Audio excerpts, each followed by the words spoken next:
Brought to you by TechnoSpark 20 series smartphones. I'm superhuman. આપણા બાપુજીનું જેને માથું કાપી નાખ્યું હોય ને એ આંગણે આવે છે ને તો આપણી થાળીમાં જમે છે લ્યો. આજે રાજકીય લેવલે આપ રોટલા શેકો છો તમારા ખુદના. આજે સમાજમાં તમારું કોઈ પણ માનપાન નહીં રહે. આપણે જયરાજભાઈનું કે અહીંયાથી અંત છે તો જયરાજભાઈ આપણે અંત નથી. આપ ક્ષત્રિય સમાજના દીકરા છો, અમે ક્ષત્રિય સમાજના બહેનું છીએ, તો આપને થોડોક તો વિચાર કરવો જોઈએ ભાઈ કે આપણે એકલા આપ ડિસિઝન નથી લઈ શકતા. મેં કોઈ નિવેદન કર્યું હોય અને એને પાછું ખેંચ્યું હોય એવો રેકોર્ડ નથી. હું મારા માટે નહીં સાહેબ શબ્દ વાપરું છું, સમજીને વાપરું છું. ક્ષત્રિય સમાજની સભામાં વાપરું છું. જયરાજસિંહના અધ્યક્ષ સ્થાને મળેલા આ બધા મહાનુભાવોની ઉપસ્થિતિમાં બોલું છું કે મારી પાર્ટીને મારા કારણે સાંભળવાનું થયું છે. મિત્રો, હું આ સમાજ પાસે બે હાથ જોડીને માફી માંગુ છું. નમસ્કાર. સમાધાન ક્યારે? સમાધાન ક્યારે ક્ષત્રિય સમાજ અને પરસોત્તમ રૂપાલા વચ્ચે? જયરાજસિંહ જાડેજાના અધ્યક્ષ સ્થાને બેઠક મળી, ક્ષત્રિય સમાજ ભેગો થયો, પરંતુ ક્ષત્રિય સમાજના આગેવાનો, ક્ષત્રિય સમાજની સંસ્થાઓ તે સ્વીકારવા તૈયાર નથી. એ સમાધાન નહીં ચાલે. શું જયરાજસિંહ જાડેજા બાદ ફરી એક વખત ક્ષત્રિય સમાજની બેઠક થશે? શું પરસોત્તમ રૂપાલાને ફરી એક વખત માફી માંગવી પડશે? શું આ ક્ષત્રિય સમાજનો વિરોધ પુરુષોત્તમ રૂપાલાનું આગળનું જે રાજકોટ લોકસભાનું ભવિષ્ય છે તે ખાઈ જશે? શું રાજકોટ લોકસભા બેઠકમાં ક્ષત્રિય સમાજની નારાજગીથી મોટો ફટકો પડશે કે પછી જ્ઞાતિવાદનું સમીકરણ સામે આવતા પુરુષોત્તમ રૂપાલાને ફાયદો થશે? આ તમામ પર વાત શા માટે સમાધાન નહીં? પુરુષોત્તમ રૂપાલા નતમસ્તક થયા, માફી માગી, પરંતુ તેમની માફીમાં તેમનો અંદાજ કંઈક અલગ હતો. ક્ષત્રિય સમાજના આગેવાનો પૂરતા હાજર નહોતા અને લાલબાપુ ક્ષત્રિય સમાજમાં એક પૂજનીય તેમની પાસે ગયા, તેમના વંદન કર્યા, પરંતુ હજુ સુધી કોઈ સમાધાનના એંધાણ નથી. વાત પુરુષોત્તમ રૂપાલા વિવાદ અને ક્ષત્રિય સમાજ તરફથી સમાધાન ક્યારે તેની પર પુરુષોત્તમ રૂપાલા દ્વારા નિવેદન આપવામાં આવે છે. ક્ષત્રિય સમાજની રોટી બેટીના વ્યવહાર પર સવાલ કરવામાં આવે છે. ક્ષત્રિય સમાજના રાજાઓ નમી ગયા હતા તેવી વાત કરવામાં આવે છે. આ જ નિવેદન છેલ્લા કેટલાય દિવસોથી પુરુષોત્તમ રૂપાલાની નીંદ હરામ કરી રહ્યું છે. સમાચારોમાં બસ એક જ વસ્તુ ચાલે છે કે પુરુષોત્તમ રૂપાલા. સવાલ એક જ થાય છે કે સમાધાન ક્યારે? આ માટે બેઠક થઈ, જયરાજસિંહ જાડેજા હાજર રહ્યા, પરંતુ આ જ બેઠક એક રાત્રિ પૂરી થઈ અને અવગણવામાં આવી રહી છે. આ જ બેઠકને ક્ષત્રિય સમાજના લોકો અવગણી રહ્યા છે, કહી રહ્યા છે કે જયરાજસિંહ જાડેજા ભારતીય જનતા પાર્ટી સાથે જોડાયેલા છે, તેમના દ્વારા સમાધાન કરવામાં આવ્યું, તેમનો નિર્ણય બધાનો નિર્ણય ના હોઈ શકે. આપણે પુરુષોત્તમ રૂપાલા વિવાદ પર પૂરી વાત કરવી છે. વિવાદ જુઓ તો તમામ, પરંતુ એ પહેલા આપ જયરાજસિંહ જાડેજાએ શું કહ્યું અને ત્યારબાદ પદ્મિની બા વાળાએ શું કહ્યું, આપ એ સાંભળી લો. સ્વાભાવિક રીતે રૂપાલા સાહેબની ભૂલ થઈ. મને પણ દુઃખ થયું હતું, મારી લાગણીને પણ ઠેસ પહોંચી હતી. તમને થયું હતું એના કરતા વધુ થયું હતું. મારા સાહેબની સાથે વાત થઈ. મિત્રો, એની મહાનતાની વાત હું હવે કરું છું. 40 મિનિટની અંદર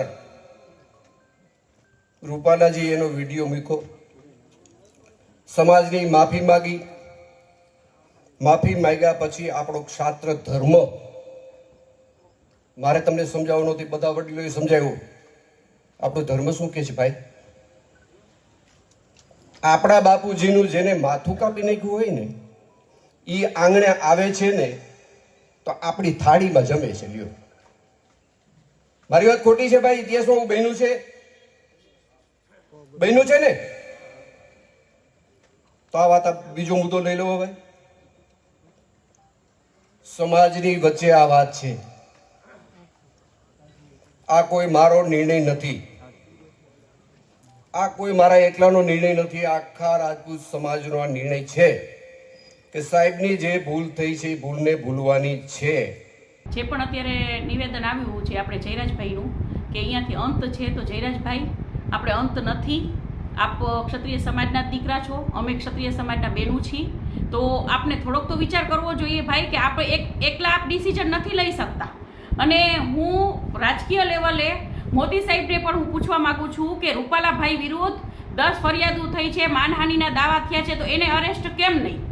કેમ? આમાં હું એ પ્રશ્ન કરવા માગું છું કે રાજકીય લેવલે કોઈ પણ ગુનો કરી શકો છો, એ બધાને ગુનો કરવાનો હક છે. તો આટલો બધો મોટો ગુનો જે રૂપાલાભાઈ જે બોલ્યા છે, જે અમારા માન ઉપર ગયા છે, અને આજ રાજપૂત ક્ષત્રિયના બહેનો નહીં, કોઈ પણ બહેનો, કોઈ પણ સમાજના બહેનો વિશે આ નથી બોલી શકાતું રૂપાલાભાઈને. તો રૂપાલાભાઈએ શું એવું સારું કામ કર્યું છે? તો આજે જયરાજભાઈ એક અને જયરાજભાઈ કોઈ એક વ્યક્તિ કોઈ નિવેદન નથી આપી શકતા, એને કોઈ એવો હક નથી. અને સમાજ આખો વિરોધ છે, અને સમાજના બહેનો તો ખૂબ જ વિરોધમાં છે, અને સમાજના ભાઈઓ પણ ખૂબ જ વિરોધમાં છે. તો અમે આ જયરાજભાઈનું નિવેદન નહીં ચલાવી લઈએ, અને માફી તો આપવાની જ નથી. માફી તો રૂપાલાભાઈ 5 નહીં 500 વખત માફી ને તો પણ એને માફ નથી. રૂપાલાભાઈની ટિકિટ રદ કરે. અને હું તો નરેન્દ્રભાઈ મોદીને આજે મોદીભાઈ આપે તો કેટલા બહેનો દીકરીઓ સાથે સારા એ લોકો માટે કામ કર્યા છે. તો આપ તો સમજો કે અમે બહેનો દીકરીઓ આપની પાસે ભીખ નથી માંગતા, અમે આપની પાસે ન્યાય માંગીએ છીએ, અને અમને ન્યાય મળવો જોઈએ. રાજપૂત ક્ષત્રિય સમાજને ન્યાય મળવો જોઈએ કે કોઈને પણ હક નથી. રૂપાલાભાઈ નહીં, અમારા ક્ષત્રિય સમાજના દીકરાને પણ કોઈ હક નથી કે કોઈ પણ બહેનો દીકરીઓ વિશે બોલે, કોઈ પણ સમાજના બહેનો દીકરીઓ વિશે બોલે. તો રૂપાલાભાઈએ શું આ સારું કામ કર્યું છે? આટલા મોટા હોદ્દા ઉપર આજે એમને ભાજપ પાર્ટીનું નામ બદનામ કર્યું છે કે ભાજપ પાર્ટીમાં જો આવાને ટિકિટો દેશો ને તો કાલ સવારે ભાજપ પાર્ટીનું ખૂબ ખરાબ લાગશે. એટલે આ નિવેદન જયરાજભાઈનું કોઈ રાજપૂત ક્ષત્રિય સમાજ સ્વીકારશે નહીં, અને અમારો વિરોધ સતત ચાલુ રહેશે. બરાબર છે? અને રૂપાલાભાઈની ટિકિટ રદ જ થવી જોઈએ. અને બીજું કે આજે અમારા બહેનો ત્યાં ગયા હતા અને તેમને અરેસ્ટ કર્યા છે. તો જયરાજભાઈ નહીં, બીજા બધા ભાઈઓ રાજકીય લેવલે આપના રોટલા શેકો, પણ આપણા બહેનો દીકરીઓને એક સમાજ માટે થઈને ત્યાં બોલવા માટે આવ્યા હતા, પોતાની આબરૂ માટે લડાઈ દે છે, તો એને સપોર્ટ કરો. તમારા રાજકીય રોટલા નો શેકો મહેરબાની કરી. અને આજે આપ લોકોના માટે થઈ અને આ બહેનોને અરેસ્ટ કર્યા છે, તો ક્ષત્રિય સમાજના જેટલા પણ ભાઈઓ ત્યાં હોય એ લોકોને શરમ અનુભવવી જોઈએ. આજે રાજકીય લેવલે આપ રોટલા શેકો છો તમારા ખુદના, આજે સમાજમાં તમારું કોઈ પણ માનપાન નહીં રહે. આજે એટલું તો વિચાર કરો. આપે સાંભળ્યું કે જયરાજસિંહ જાડેજાને જવાબ પદ્મિની બા વાળા આપે છે. તેમના દ્વારા કહેવામાં આવે છે કે જયરાજસિંહ જાડેજાનો નિર્ણય બધાનો નિર્ણય ના હોઈ શકે. આ સાથે વિરોધ યથાવત રહેશે તેવી પણ વાત કરવામાં આવે છે. લોકસભા ચૂંટણી નજીક છે. આ જ સમયે પરસોત્તમ રૂપાલા ફસાયા છે. પરસોત્તમ રૂપાલા 5 લાખની લીડ તો વાત દૂરની રહી, પરંતુ અત્યારે આ જે સમગ્ર મામલો છે એ હંકેલાઈ જાય તેની માટે કામ કરી રહ્યા છે. પરંતુ લોકો સવાલ એ કરી રહ્યા છે કે પરસોત્તમ રૂપાલાએ જ્યારે માફી માંગી, એ માફીમાં પણ તેમનો અંદાજ, તેમની અડગતા એ જ જગ્યાએ રહી હતી. તેઓ નતમસ્તક જરૂર થયા, પરંતુ પરસોત્તમ રૂપાલા કહે છે કે મારી માટે નહીં, પરંતુ પાર્ટીની સામે સવાલો થઈ રહ્યા છે, પાર્ટીને મારા કારણે સાંભળવાનો વારો આવ્યો છે, એટલા માટે માફી માંગુ છું.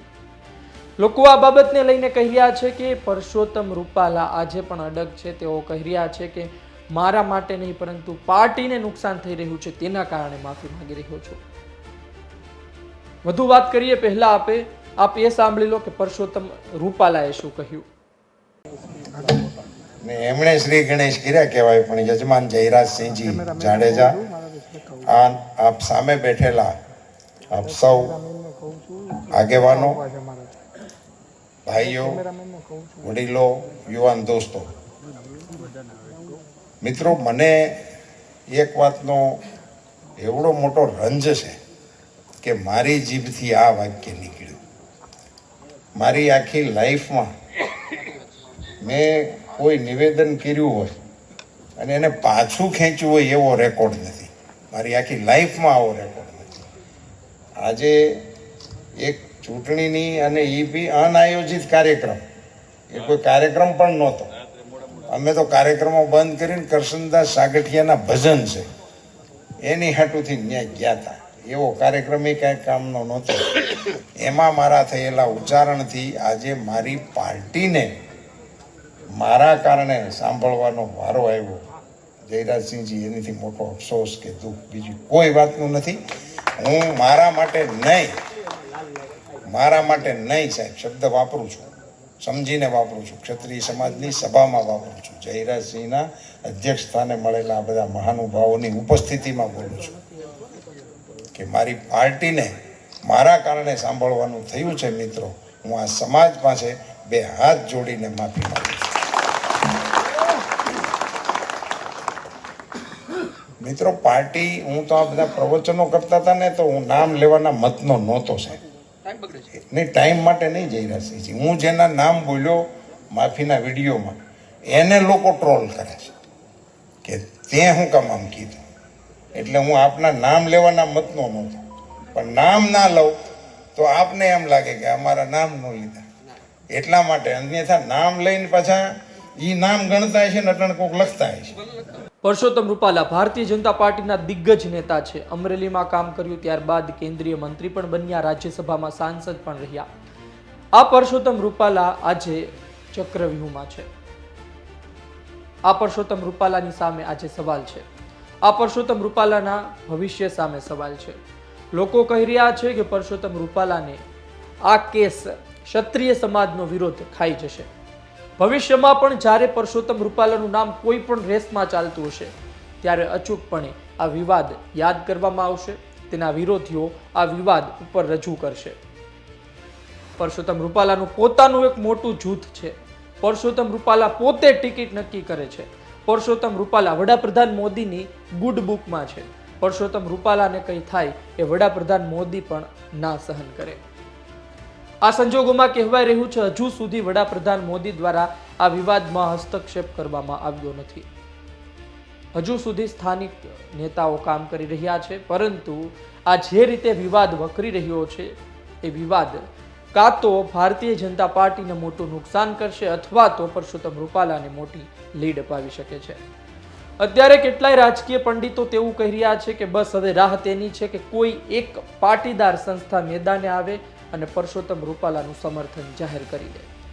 જો આ પ્રકારનું થાય છે, કોઈ પાટીદાર સંસ્થા મેદાને આવે છે અને પરસોત્તમ રૂપાલાને સમર્થન જાહેર કરે છે, એ વાતનું કે બોલ્યા તે ખોટું છે, પરંતુ આટલી વખત માફી માગી તો હવે તેને માફ કરી દેવા જોઈએ. તો ત્યારબાદ પાટીદાર અને ક્ષત્રિય સમાજ વચ્ચે એક જંગ શરૂ થઈ શકે છે અને આ જ જંગ રાજકોટ લોકસભા બેઠકમાં પરસોત્તમ રૂપાલાને મોટી લીડ પણ અપાવી શકે છે. રાજકોટ લોકસભા બેઠકમાં ક્ષત્રિય સમાજના મત છે, પરંતુ પાટીદાર સમાજ જેટલા નહીં. વર્ષોથી રાજકોટ બેઠક કડવા પાટીદારને મળતી રહી છે, લેઉવા પાટીદાર પણ એટલી માત્રામાં છે. એટલા માટે લોકો કહી રહ્યા છે કે બસ રાહ એ જોવામાં આવી રહી છે કે આ સમીકરણમાં, આ પ્રકરણમાં કઈ પાટીદાર સંસ્થા ઇન્વોલ્વ ના થાય, કોઈ પાટીદાર સંસ્થા આમાં જોડાય નહીં. જો એક વખત કોઈ પાટીદાર સંસ્થા જોડાય છે અને પાટીદારોનું સમર્થન પરસોત્તમ રૂપાલા તરફ જાય છે, પછી એક અલગ જ સમીકરણ હશે અને પછી કદાચ પરસોત્તમ રૂપાલાને મોટો ફાયદો પણ થઈ શકે. પરંતુ ભારતીય જનતા પાર્ટીએ સમગ્ર ગુજરાતનું જોવાનું હોય છે. ક્ષત્રિય સમાજ તેનાથી ગુસ્સે હોય તે ન ચાલે. ક્ષત્રિય સમાજ લોકસભામાં ટિકિટ નથી આપવામાં આવી તેમના દ્વારા, એ બાબતે પણ ગુસ્સે છે. ક્ષત્રિય સમાજ આડકતરી રીતે એ પણ કહી રહ્યો છે કે ક્ષત્રિય સમાજ આજે ક્યાં છે. જયરાજસિંહ જાડેજાએ પોતાના વક્તવ્યમાં કહ્યું કે મારી બેઠક લેઉવા પાટીદારની બેઠક છે. ગોંડલ સીટ પર ક્ષત્રિય સમાજના મત ગણ્યા ગાંઠ્યા છે. આમ છતાં પણ તેને ટિકિટ આપવામાં આવે છે. ક્ષત્રિય આગેવાનને રાજ્યસભામાં લઈ જવામાં આવે છે. એ સારી સ્થિતિ છે, પરંતુ પદ્મિની બા વાળા તેનો વિરોધ નોંધાવી રહ્યા છે. કરણી સેના તેનો વિરોધ કરી રહી છે. કરણી સેનાને જયરાજસિંહ જાડેજા દ્વારા ચેલેન્જ આપવામાં આવે છે કે કરણી સેનાના નેજા હેઠળ આ કંઈ પણ વસ્તુ થઈ રહી નથી. જ્યારે કરણી સેના હજુ પણ પોતાના વિરોધમાં યથાવત છે, પોતે અડગ છે. રાજકોટ લોકસભા બેઠક ટંકારા છે, વાંકાનેર છે, રાજકોટ રૂરલ છે, સાઉથ છે, વેસ્ટ છે, આ સહિત જસદણ છે. તો આ રાજકોટ લોકસભા બેઠકમાં ભારતીય જનતા પાર્ટી માટે મુશ્કેલી નથી, પરંતુ વાત એ છે કે કોઈ એક સમાજ નારાજ ના થાય. જો ક્ષત્રિય સમાજ અંત સુધી નારાજ રહે છે તો તે વાત સ્પષ્ટ નથી કે રાજકોટ લોકસભા બેઠકમાં મોટી અસર થશે, પણ વાત એ છે કે ભાજપને સમગ્ર ગુજરાતમાં અસર થશે ને જ્યાં ક્ષત્રિય આગેવાનો છે, ક્ષત્રિય આગેવાનો સાથે અન્ય સમાજના લોકો પણ મોટી માત્રામાં જોડાયેલા હોય છે, તેની પણ એક અસર થઈ શકે છે. હવે જોવાનું રહ્યું આવનાર સમયમાં શું થાય છે. પરસોત્તમ રૂપાલાને ફરી માફી માંગવી પડે છે કે નહીં?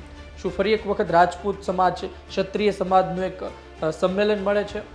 શું જયરાજસિંહ જાડેજાએ સમાધાન કરાવ્યું પરંતુ હજુ પણ અસંતોષ છે? આ તમામ સવાલના જવાબ આવનાર સમયમાં ખબર પડશે.